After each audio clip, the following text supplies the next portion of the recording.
Hey guys, Abner Miranda here. Today I wanted to do a video for you called If You're Hurting, You're Not Learning. And what that's born out of is, many years ago when I started going to training classes, I had so little quality equipment with me that I suffered greatly. I spent a lot of classes in pain trying to make do with the junk that I had.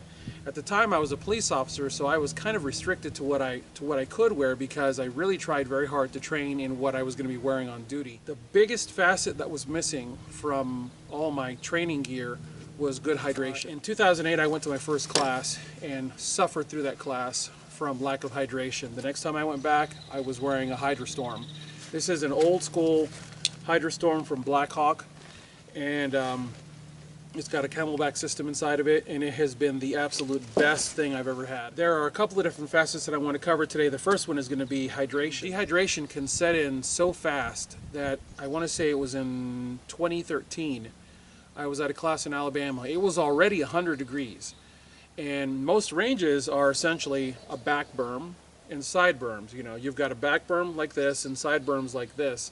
And for those that understand this, when I say solar oven, you're going to go, aha, they really are a solar oven. Imagine you've got a slope back berm, a slope side berm, and a slope side berm. The heat of the sun is coming down and all those rays are being vectored in right on you guys. And you guys are standing inside of that range. Actually, I should say us. We are standing inside of that range. And usually at the back of that range, you also have the observation tower. If it's a law enforcement range, you're going to have a concrete structure, which is an observation tower, which is also reflecting solar rays in. So that range is becoming a solar oven, and it was well above 100 degrees inside. And we were spending several hours in there running back and forth, doing all kinds of madness. And I didn't realize that I'd stopped sweating. In a very short period of time, I began to cramp up really bad. And there was one drill where I went down. We had to do some ground fighting. I went down, jumped up, brought my rifle up, and as I stood up, I thought I had stopped, but in reality I had started tipping back because I was losing my focus. I was losing my balance. At that point, thank goodness, the instructor realized that a lot of us were hurting, and he called a break, and I made it back to the area, the staging area where you've got all your equipment, and I downed a banana, and then chugged a bunch of Gatorade and a bunch of water. And that night ran out and got myself performance fishing gear shirts from Columbia. And since then I've either worn something like what I'm wearing now, which is from Velocity Systems. This is the Boss Rugby shirt, or performance fishing gear shirts, or Under Armour fishing gear shirts, something to keep the sun off of me. But the most important piece that I wear is a hydration system. My first few go-arounds with working with this hydration system, I would load it up with Gatorade. I would plow through Gatorade and I would end up with a sugar rush, because unlike when I was a kid, Gatorade, which was really wasn't very pleasant tasting back then, it's been sweetened up over the years so that it's more appealing to people's taste buds, and now it's a type of thing that's drunk all year long when it really should be relegated to the hot weather or to physical exertion types of exercises and work. This moves me on to a very touchy subject, but I want to cover this for you guys. Energy drinks are a bad idea. And understand, I'm saying this to you from a medical standpoint, but we're going to set aside the vast majority of the medical research that's out there, and I'm simply going to say this. From what I've observed, guys who are pounding down energy drinks are doing a lot of this. Every time that there's a break, the guys go back and they're doing a lot of this. And the reason for that is, when you go to a tactical training class, you're getting so jacked up on adrenaline that you don't need to be loading your system with guarine, taurine. I mean, I had to write these down this morning. Guarine, taurine, L-carnitine, tyrosine, caffeine. Let me put it this way. If the ingredient in a particular drink or supplement, whatever, ends with ine, ene, that's going to be a problem when it comes to an environment where you're already going to be naturally jacked up.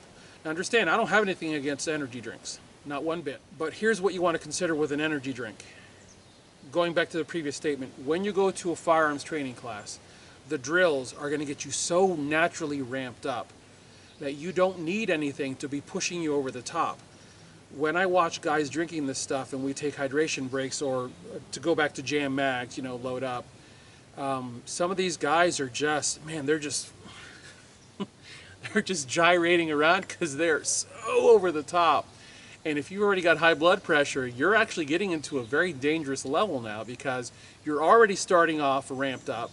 And then when the instructor says, fight!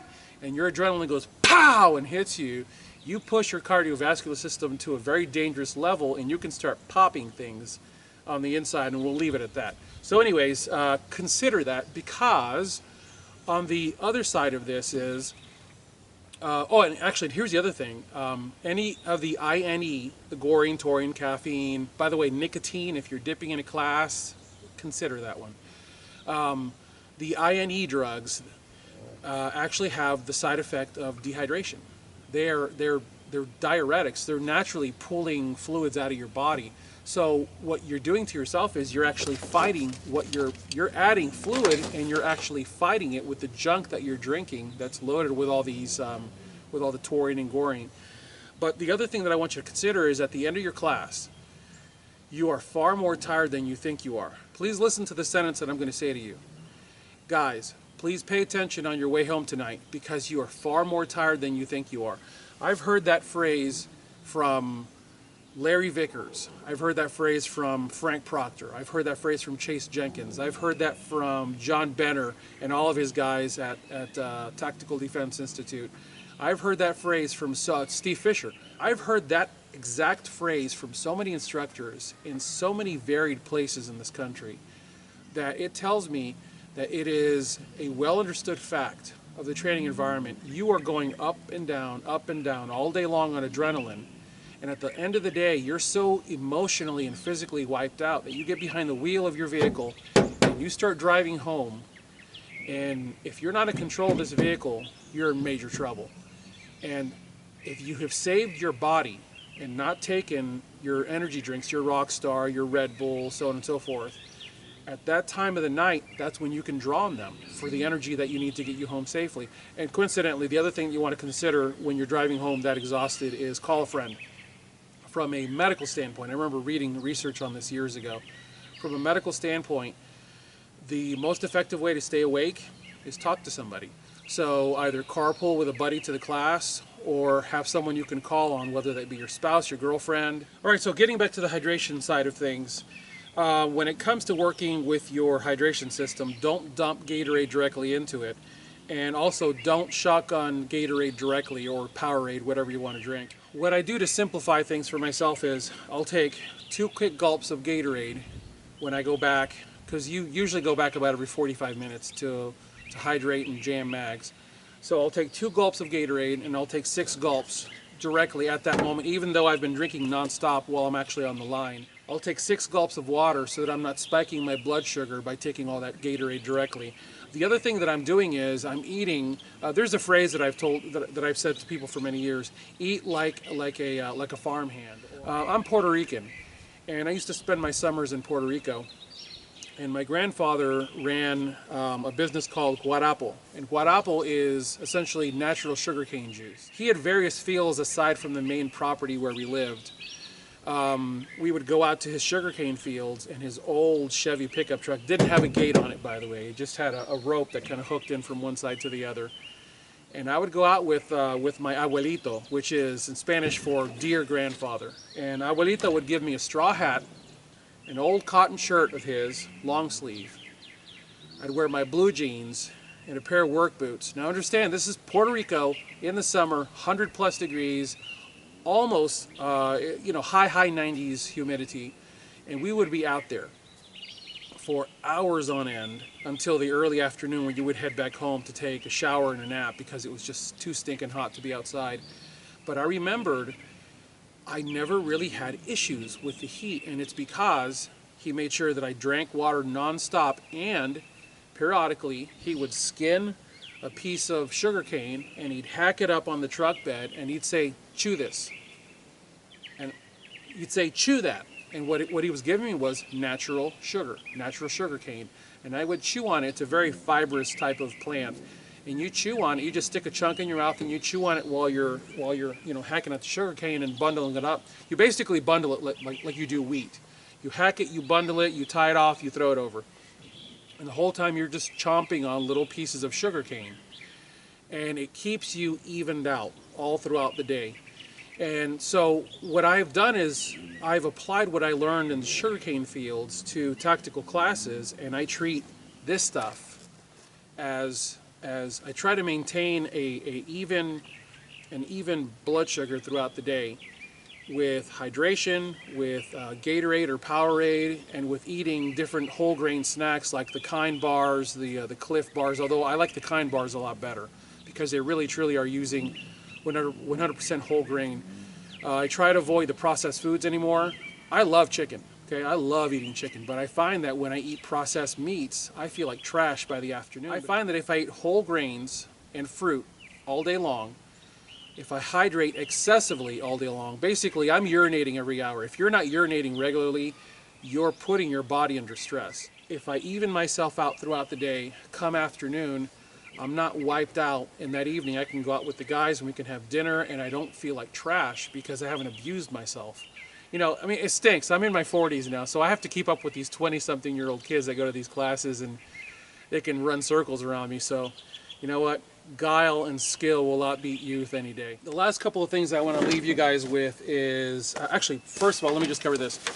When you go to clean this, if you do decide to mix your sports drinks and your water in here, 3-to-1 mixture, no big deal. Just make sure you clean this when you get home. It'll be okay for that 3-day class. You'll be fine. These usually have microban built into them that keeps bugs from growing in them, so you'll be all right. But when you get this home, dump it. There are 3 different things that I've used over the years to clean a Camelback out with. Hydrogen peroxide is the easiest. Everyone's got hydrogen peroxide. Put it in, slosh it around, suck it through the tube. And for those of you that don't know, hydrogen peroxide can actually be taken as an oral debridement for the gums. So it's perfectly safe to slosh around your mouth and spit out. Don't swallow this stuff though. Hydrogen peroxide will do a dynamite job. But remember, hydrogen peroxide is actually acidic, and the spring valve, the bite valve, has a spring in it, and you don't want to corrode the metal of the spring. So the next step is going to be to do something like Listerine. Listerine is great at killing bacteria, but Listerine tastes like trash. And if you leave any Listerine behind, because believe it or not, hydrogen peroxide is far less apt to leave a taste behind in this because it tends to dilute very quickly in water. But Listerine is Listerine, okay? It doesn't taste pleasant. A friend of mine, Joseph, said to me, he said, when I was in Iraq, we cleaned our Camelbacks with vodka. And I go, what? He says, well, let's face it, you know, vodka is easily accessible on a military base. And I said, well, okay, you're right. So he's right. My wife has vodka for making vanilla extract. No, we don't drink. She uses it for making vanilla extract. And I took it one day and dumped some in here. And first of all, I had to clarify, I've never had a drink in my life. I'm square. I don't drink. So I put some in here, sloshed it around, dumped it out, and dragged it through the line to, you know, clear out the line. And I don't know how you guys drink that stuff, but the point is, vodka will sterilize, or at least, you know, not sterilize, but it will very thoroughly clean out your Camelback. And because it's mostly alcohol, once you put it on the hanger and let it sit in the sun for a little bit, it just vaporizes away. Because remember, vodka or alcohol binds to water molecules and actually drags water molecules right out of the system. So that's one way, or actually 3 ways to clean this thing out. The other one is just drain it out, pull the entire system out, put it onto its hanger and hang it up in a window for a day or so, and ultraviolet light kills bacteria. The other thing that I want to leave you with is when you go to a class, consider wearing a boonie cap. I know that it's not as tactical as a ball cap is, and you know, I dig it. I like wearing my ball cap. This old cap of mine has a lot of mileage, and I really enjoy wearing it. But what a lot of you don't know is when I'm out here working by myself, no cameras, this is actually what I'm wearing, and I've got little plugs in. I normally wear this because I want to have my Hearing Pro on with the cameras to give you guys the shooter's view of what I'm doing.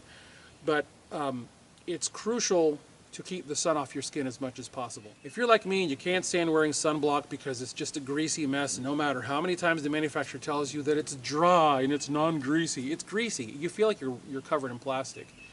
What I've taken to wearing is something like this Velocity Systems Boss Rugby shirt, or my Performance Fishing Gear shirt from Columbia, and guys will look at me on the range. I've even been known to wear a head buff. Look it up, head buff. And it looks like the balaclava. And guys will walk up to me and they'll look up at me and they'll be like, "Aren't you hot?" Well, yeah, but I'm not suffering. What I mean by that is, when human skin is exposed to sunlight, it creates vitamin D. Vitamin D is good. It's in milk, it's in a bunch of other things. We actually make our own vitamin D. It's just God created our bodies in a marvelous way, and we tend to create a lot of what we need just off of sunlight.